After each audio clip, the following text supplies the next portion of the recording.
On August the 27th, 1964, in North Fork, California, 15-year-old Edmund Kemper shot and killed his grandmother, Maud. Then, when he returned home, the boy also shot and murdered his grandfather, Edmund Sr. Do I think Kemper is an evil man? The answer has to be yes. He is the definition of violence and evil.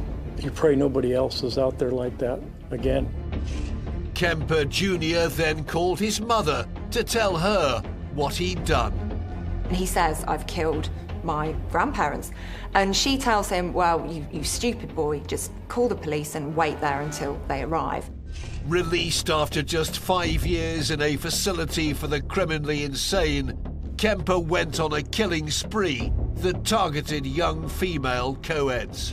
She was hitchhiking home from school. She was taken out to a remote area where she was shot in the head with a .22 caliber gun. In all, the vicious serial killer would slaughter 10 people, including his mother. He would typically dismember and sexually desecrate the bodies, making Edmund Kemper one of the world's most evil killers.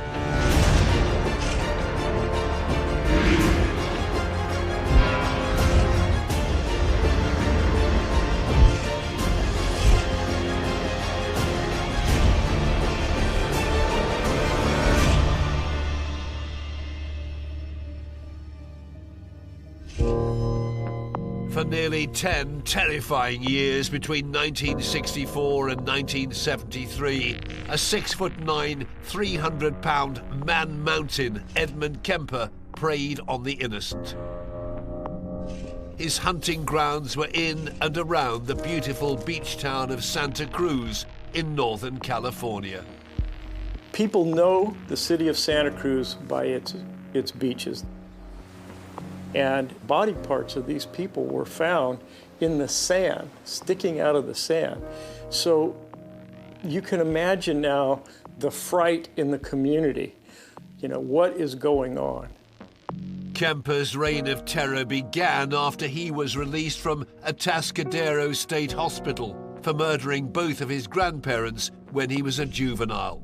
He would go on to kill another 8 people, including his mother, her neighbor, and 6 young women, all female co-eds. When some of the murdered and mutilated bodies began to show up, half buried on local beaches, the public was horrified. It's just one of the strangest times in California history. Terry Medina was a detective with the Santa Cruz County Sheriff's Office in what were trying times for the Golden State and the investigators charged with protecting them. We're trying to say, stop hitchhiking. And there was a big backlash from that. You have to remember now, it's flower power, it's a protest of the Vietnam War, and the man can't tell us what to do. And the pigs can't tell us what to do. We're not going to stop hitchhiking. It is our right. Hectic. We had the protests. Harvey Milk was assassinated. So there was a lot of stuff going on in the Bay Area. Forrest Shaw lost his sister, Cindy, in 1973. It was very difficult. I lost my sister. My mom lost her daughter. 19-year-old Cindy Shaw was callously killed by Kemper on January 7th, 1973, in the woods near Santa Cruz, and her lifeless body was defiled. Oh, she was a rambunctious child. She was a very giving, caring individual. And she was sent to some of the better schools because my mom really busted her butt to make sure so she got the best education. It was not just co-eds who were targets in California in the 1970s. The fear was that anyone could be a victim, young or old, man or woman. That was because there were at least 3 serial killers on the loose in California at the same time. There was also another murderer named Herbert Mullen who killed 10 girls. in the same vicinity as Edmund Kemper. And on top of that, the Zodiac was loose. And so there was a lot of fear. But this is the story of one of the most sadistic serial killers ever known, Edmund Kemper. It began some 70 years ago. Kemper was born in 1948 and he came into the world in the post-war years, and rather than being a time of hope and a time of prosperity for him, it was a time of abuse, it was a time of neglect. Kemper lived in Burbank in Southern California with his mother Clarnell, his father, also called Edmund, and his two sisters. His father was a World War II veteran and had worked on nuclear testing before coming back after the war to work as an electrician. Ed's father used the expression suicide missions were nothing compared to living with Clarnell. Clarnell was an extraordinary personality. Neurotic, aggressive, alcoholic, and utterly domineering. She terrorized both her husband and her son, favoring the two daughters. In 1957, when Kemper was 9 years old, his parents divorced. His mother took him and his two sisters to live with her in Helena, Montana. She would allegedly play havoc with the young boy's psyche. She demeaned him and she abused him and basically ostracized him and made him feel terrible. Kemper expresses, more than almost any serial killer I've ever heard of, a hatred of his mother that's indescribable. The young Kemper developed some macabre fascinations. He would play games with his sisters like gas chamber or electric chair. He would get them to tie himself to a chair, and then he would pretend to be electrocuted. Afraid that he would harm his sisters, when he was 10, Kemper's mother ordered him to sleep in the basement. Now, you can have two different views of this. One is that it's horribly cruel, and the other is this is a mother who did the only thing she could to protect her daughter. Regardless of the explanation, from Kemper's point of view, it was torture. And he reviled his mother. Aged 13, young Kemper took off and went to find his father in California. He goes and he finds his father, but his father doesn't really want to know because he's got a new life now, he has a stepson, he has this new family unit, and Ed feels incredibly rejected by that. But his mother rejected him too. A year later, she sent the boy, age 14, to live with his paternal grandparents on a farm in North Fork, California. It would be a fatal decision. His grandmother is very similar to his mother. She's incredibly domineering. She's not particularly nice to him. Kemper would grow to be an imposing physical figure. At 15, he already stood 6'4" tall. He grew to 6'9", weighed 21 stone, 300 pounds. He was, in a way, almost a Frankenstein figure. Tragically, the die was cast and the powerful teen was about to strike with a monstrous rage. On August the 27th, 1964, a 15-year-old Kemper would kill for the first time. His grandmother is sitting at the kitchen table. Without really any warning, Kemper goes and fetches a rifle, which is in the house, and shoots her. In fact, he shoots her twice, just to make sure she's dead.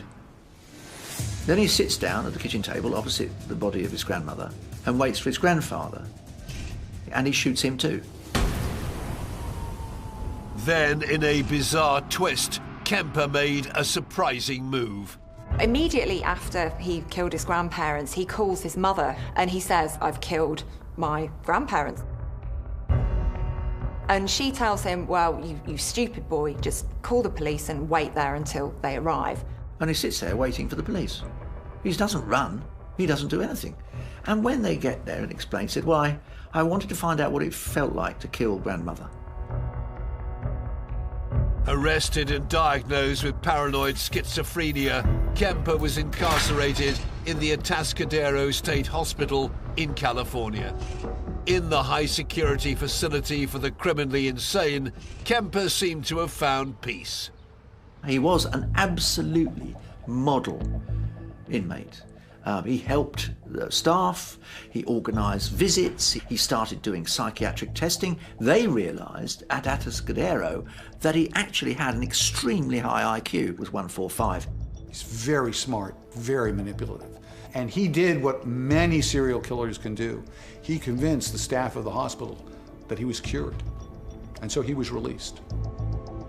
On his 21st birthday, December 18th, 1969, Kemper was set free and his criminal records as a juvenile were sealed. In hindsight, a psychiatric report conducted after his release made for shocking reading. The report stated in part, Edmund Kemper is no longer a danger to society. He, in fact, is no more dangerous to society than the motorcycle that he rides. But tragically, that was all about to be proved very wrong.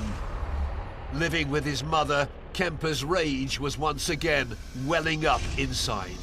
From the perspective of people with this, what I will call psychopathic rage,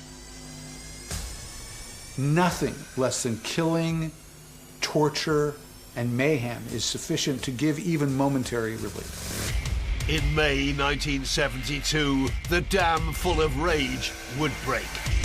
In just 11 months, Kemper would callously kill, disembowel, decapitate, and perform necrophilia on 8 new victims across California, including 6 beloved co-eds.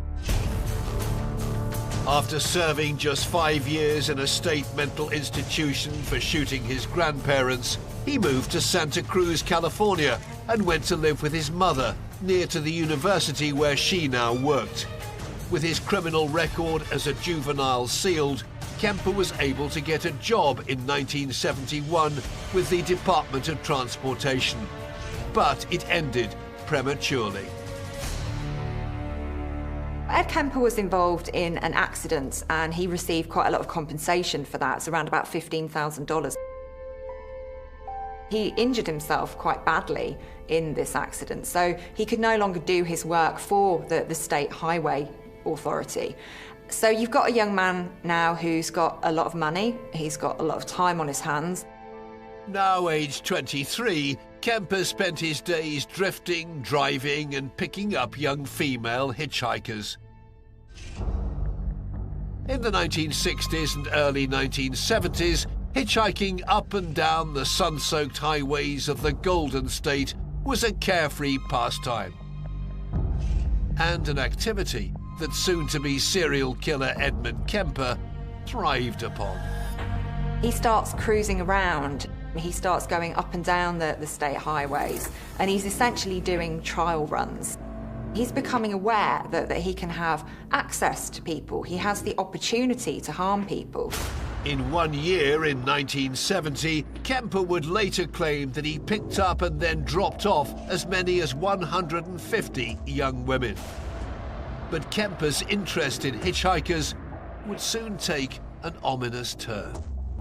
He would drive around the university where his mother was working and pick up co-eds.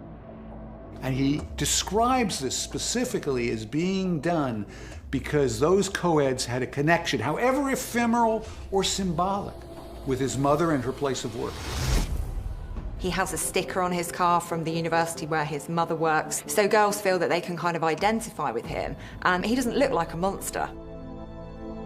On May the 7th, 1972, Kemper's trial runs were over.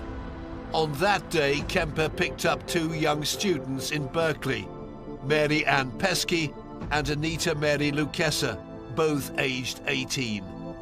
They wanted a ride to Stanford University, about 40 miles away.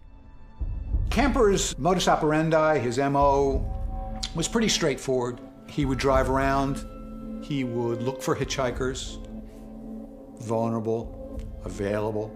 They had to have the characteristics which reminded him of his mother. desirable, and then he would offer them a ride. These were co-ed girls. These were girls that were in college. They had their entire lives ahead of them. They were happy. And for him, this represented what he didn't have. These would often be girls that would reject him, and he couldn't have relationships with them, but he still wanted them.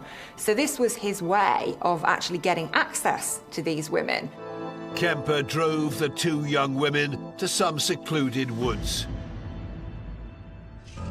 The big 300-pound man then got them out of the car and handcuffed both of them. Kemper then put one of the women, still alive, in the trunk of the car while he killed her friend. Often he'll say to them, "I'm not going to kill you," in order to placate them and make sure that they don't make a fuss and try and run away. And then he does murder them, and then he has sex with their dead bodies. Kemper stabbed, then suffocated each girl in turn to death. He then put the bodies in the trunk of his Ford Galaxy and took them home to the apartment he'd now rented near to Santa Cruz University.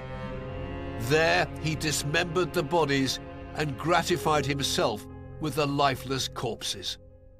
The horrifying aspect of Kemper now is that his sexuality is completely deformed. He cannot effectively operate sexually if the woman is alive. The only reason that he's not raping them before he kills them is that he doesn't want to be rejected by them.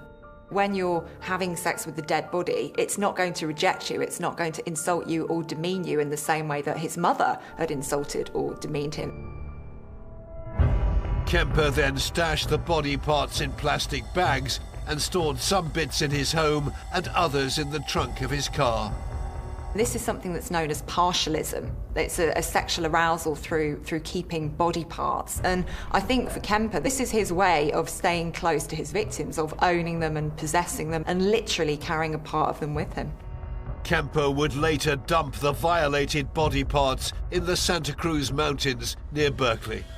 A couple that were out hiking and walking their dog came across these heads. Subsequently, we identified Marianne Pesh and Anita Luquesa, and we find out that these two young women were hitchhiking. Unbeknownst to us, those were the first two victims of Edmund Emil Kemper. 4 months later, in September 1972, Kemper killed again. This time his victim was a 15-year-old girl, Aiko Koo. This one really hurt me. This was really a difficult victim for me. Aiko Koo was this young Korean-American girl who lived with her mother, who worked in the library at the University of California at Berkeley. Her mother was dedicated to this young girl. She was a single mom raising this kid. She was learning how to dance and take ballet, and her mom made her costumes. On the 14th of September, Aiko was heading to her ballet class in San Francisco, 25 miles away. Usually she would take the bus, but on this day, the conscientious student was behind schedule. She was at a bus stop, and she missed the bus. She didn't want to be late for the dance class. She was so anxious about that and so frustrated, so she started to look for rides. And Edmund Kemper was cruising the area looking for victims and pulled over. He drove across the Bay Bridge to San Francisco, but just kept driving. And this young girl knows now she is driving through San Francisco, not where she wants to go. He gets to Highway 1 and is now traveling south towards Santa Cruz. And she is just panicked and crying and wants to be let out. And he makes a turn on a country road. She has a chance here. He pulls into a field on the edge of a forest. He's going to kill her. He gets out of the car to get a weapon out of the trunk, a knife. She locks the door. She locks him out of the car, but she doesn't know how to start the car, let alone drive the car. Kemper turned on his fatal charm to try and convince the girl that he meant her no harm. As he explained to us later, he spent over an hour coaxing her, encouraging her to unlock the car and let him in.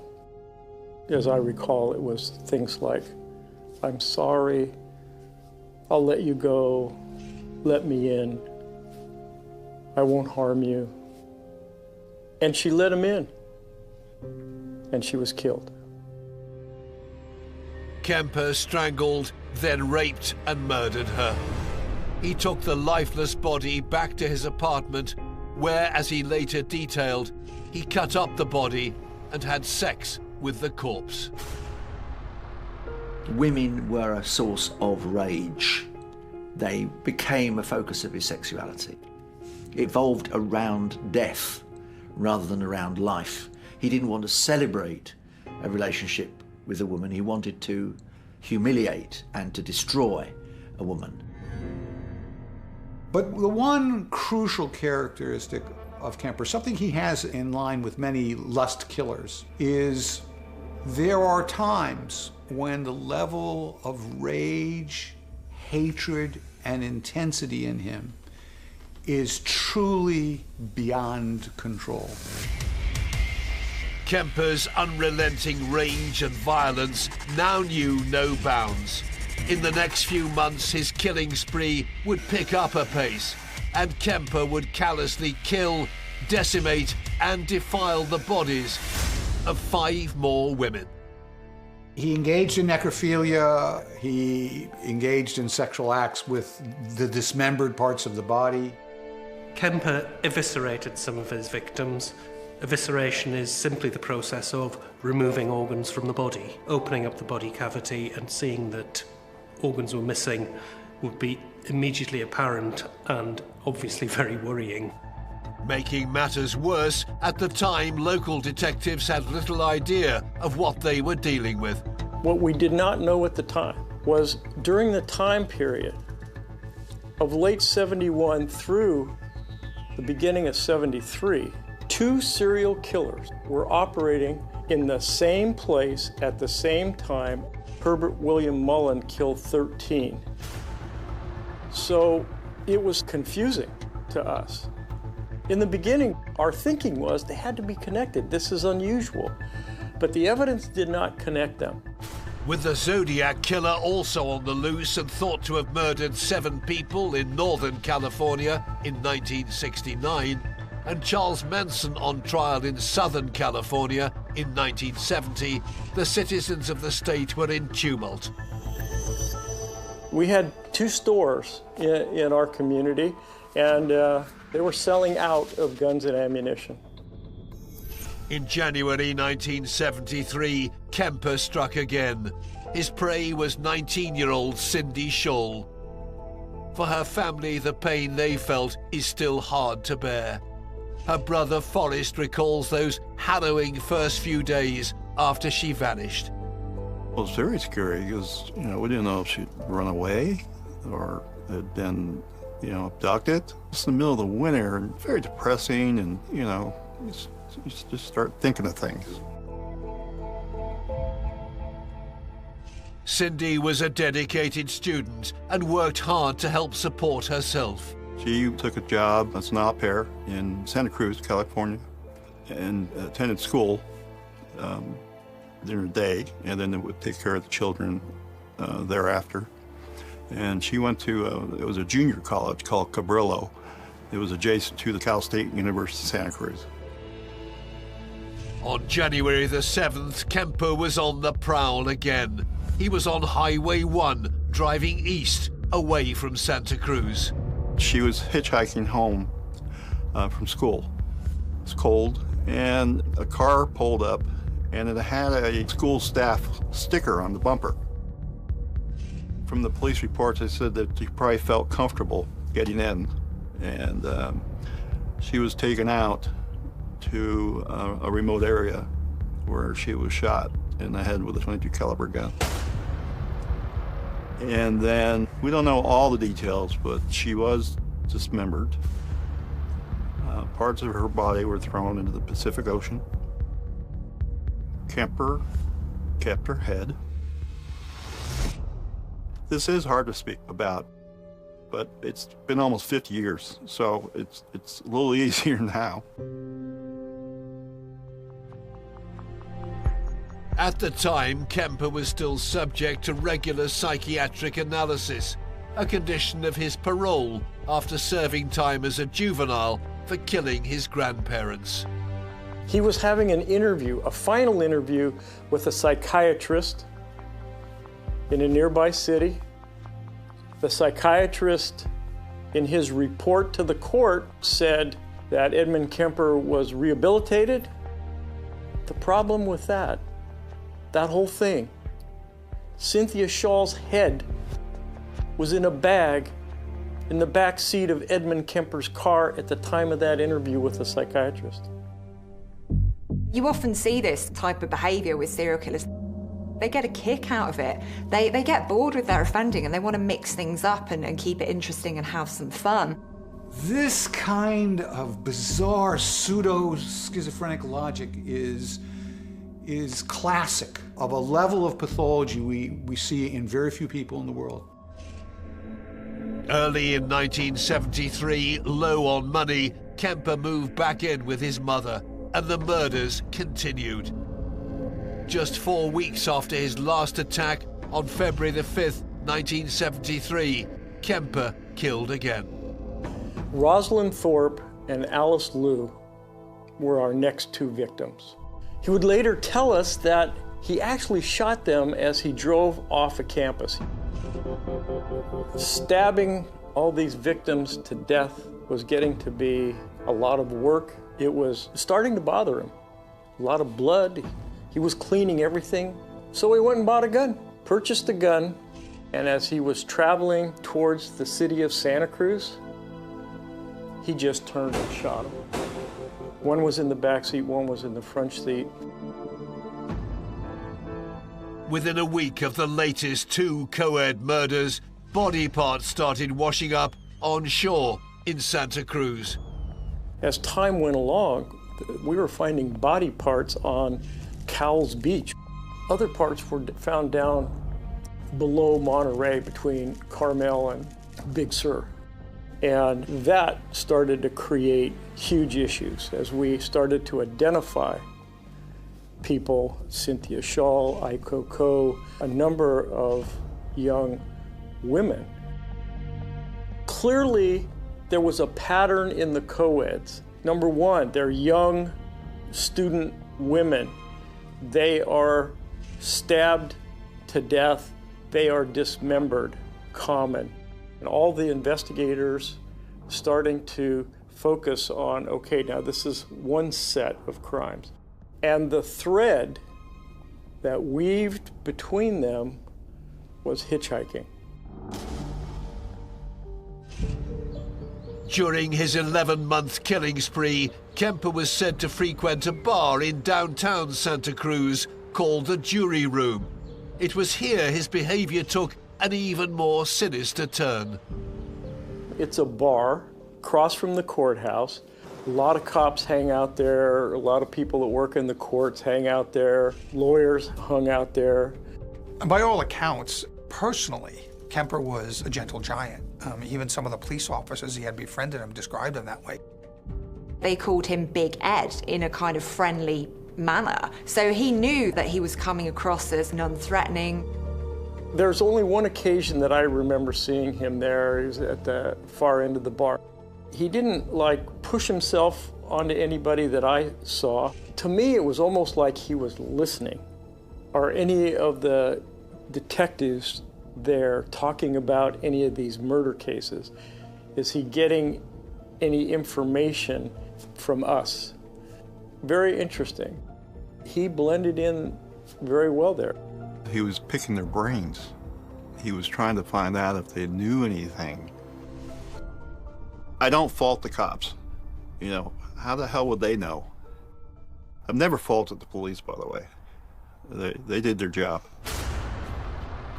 But unbeknownst to Kemper, in April, a diligent clerk in Santa Cruz ran a routine check on a gun dealer's sales records. A records clerk at the sheriff's office finds a 3x5 card, EDMUND EMIL Kemper, same as on the dealer record of sale for the gun. All the information is blacked out. Why? Because his record had been sealed. But she could read through the blackout, and it said 187 PC, Madera, California. 187 PC is the California Penal Code for murder. Madera County was where he killed his grandparents many, many years ago. She brought that card to the detective lieutenant in the bureau and said, "This gun has already been delivered to this guy. I'm not so sure he's supposed to have it, but his record is sealed." On April the 6th, 1973, two detectives went to question Kemper. He was not at home. They were driving away from the home he shared with his mother when the killer finally showed up. Kemper drives up and they watched him get out of the car. Remember, he's 6'9". He's huge. He blocked out the sun. They identified themselves and made the inquiry about, "Did you buy a gun?" He said, "Yes, I did." They said, "We don't think you're supposed to have this gun and we want it." Now, he later said, "I thought they knew I was the killer, that he was going to open the trunk and shoot them both." But they're very good cops, good training. They took his keys. They wouldn't let him open the trunk. They made him move far to the side. One of them opened the trunk, they took the gun, gave him a receipt, and they drove away. The police had the weapon that Kemper used to murder his last two victims. Kemper knew it would now only be a matter of time before the police would discover his terrible secret. By the spring of 1973, serial killer EDMUND Kemper had murdered a total of 8 people in California. They included his paternal grandparents and 6 co-eds who'd been hitchhiking in and around Santa Cruz. Having just been visited by the police over an issue with a gun license, Kemper decided to end it all with one final and ferocious act. Back in April of 1973, Kemper starts to get a little bit skittish because he's been visited by the police, and I think this is one of the things that brings about the murder of his mother. Ultimately, he believes that killing his mother is the only way to stop killing co-heads. He actually figures out the connection and decides, almost like a psychologist, I've got to kill my mom because that's the source of all my problems, and once I kill her, I won't be a killer anymore. On April the 20th, 1973, Kemper waited for his mother to return from a party. She'd got back, she was drunk, she was belligerent. She went to bed. Kemper went to see her. You know, this young man, we're not talking about anyone who's old. This young man, always seeking his mother's affection. And she sits up in bed and says, I suppose you want to talk all night now.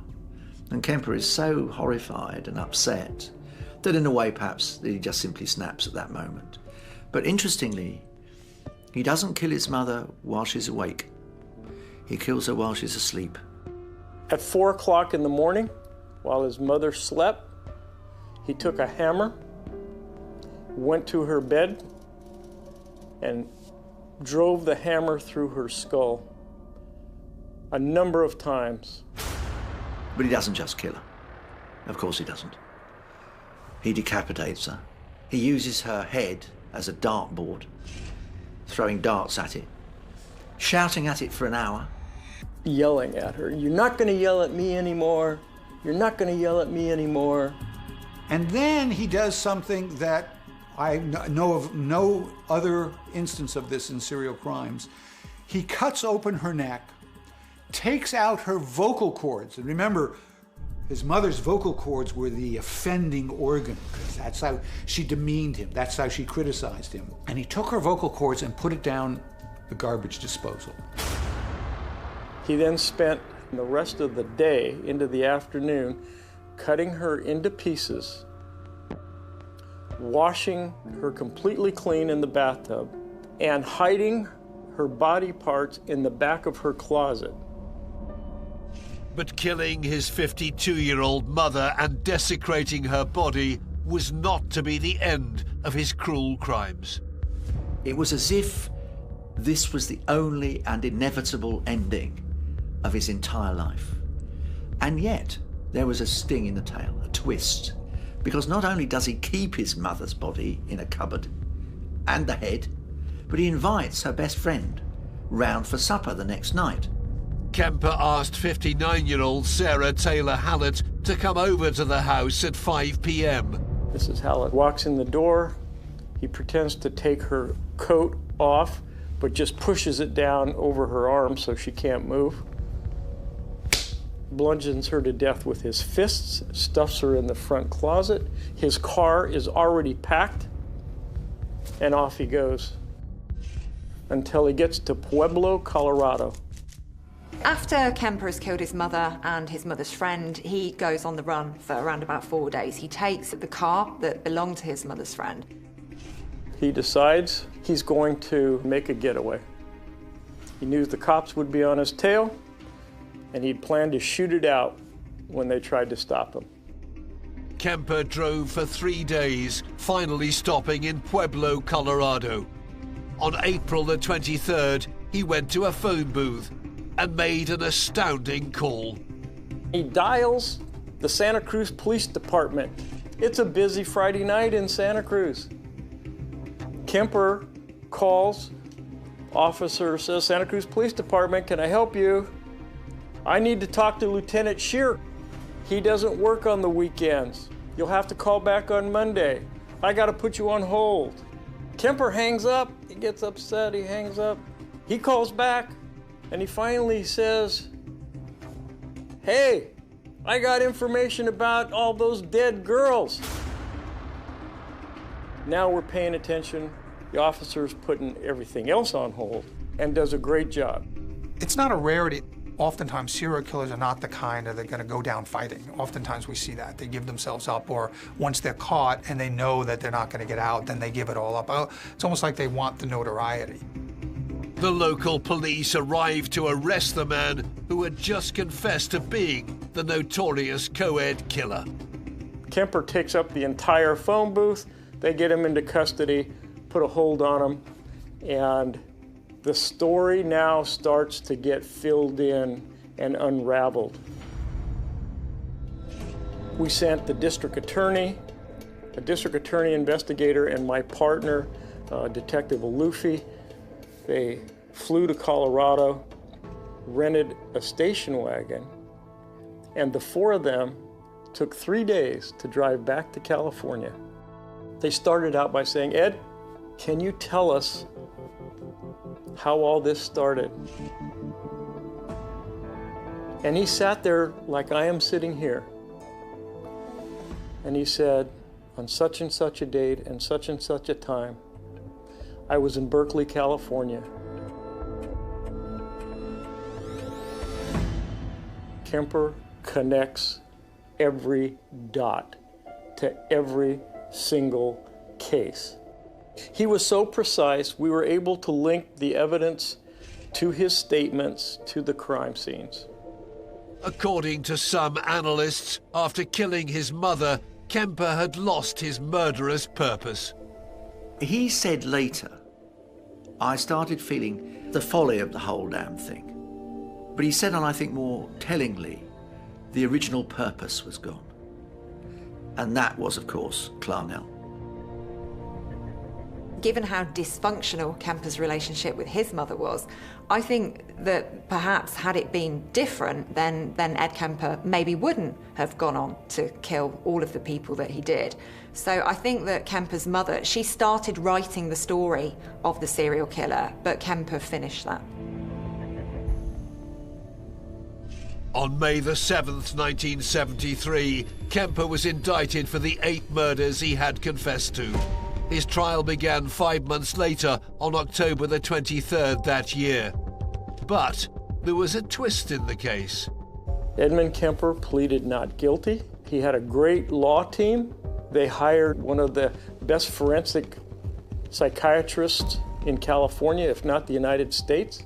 I gotta say, they put on a great defense. He's all too aware that actually life in a state mental hospital is more favourable than life in prison. So he's making quite a calculated decision here to plead insanity, but he wasn't fooling anyone at this point in time.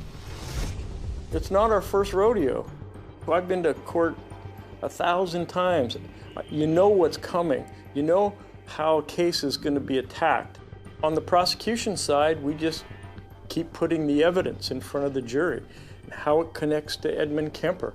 It came down to really his state of mind. After just 5 hours of deliberation, on November the 8th, 1973, the jury declared Edmund Kemper sane and found him guilty of first-degree murder on all 8 counts. He was given 7 years to life on each count, and the terms are being served concurrently. Edmund Kemper is still in prison as we speak. He's where he's supposed to be, and society's better off for that. And I hope he never gets out. It didn't give me closure. I'm not sure if it gave me peace. You can cut this out, but I could write a letter to him right now saying, "Dear Ed, fuck you." Do I think Kemper is an evil man? The answer has to be yes. When I think of Ikoko, when I think of his mother, no matter how he appeared outwardly, he is the definition of violence and evil. You pray nobody else is out there like that again. Edmund Kemper is destined to die in prison. The senseless slaughter and unmitigated violence he used to kill 10 people, his grandparents, 6 co-eds, his mother and her friend, makes Edmund Kemper one of the world's most evil killers.